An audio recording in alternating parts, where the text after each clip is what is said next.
Breaking news tonight at 10, down to the wire. In just the past 15 minutes, the Texas Supreme Court has delayed the execution of a Texas death row inmate.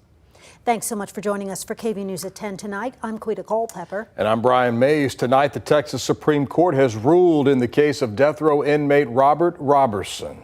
Robert Roberson was scheduled to be executed this evening in Huntsville for the murder of his 2-year-old daughter, Nikki, back in 2003. But state lawmakers took unprecedented legal action to step in. KVUE's Isabella Basco joins us now live from the state capitol tonight. Isabella, the Supreme Court made that ruling just minutes ago.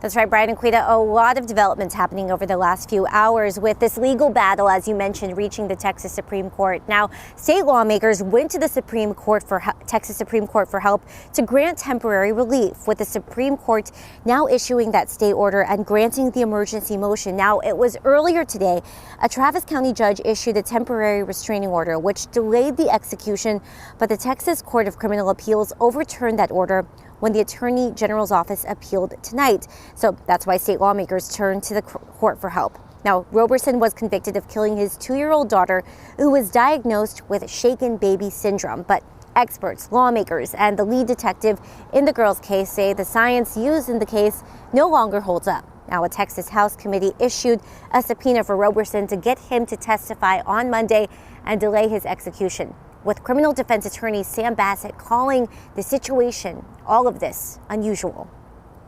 I suspect they knew that the usual route was exhausting any hope, and so they had to try to think of another mechanism to try to use.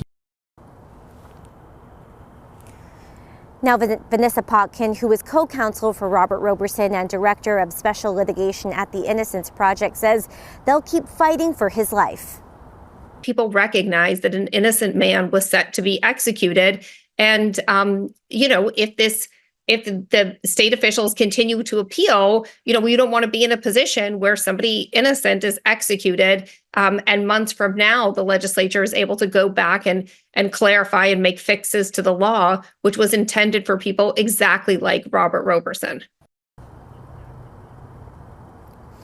And Governor Greg Abbott also has the authority to issue a 30-day stay at any time prior to the execution, with advocates dropping off more than 100,000 signatures at the governor's office to support the delay.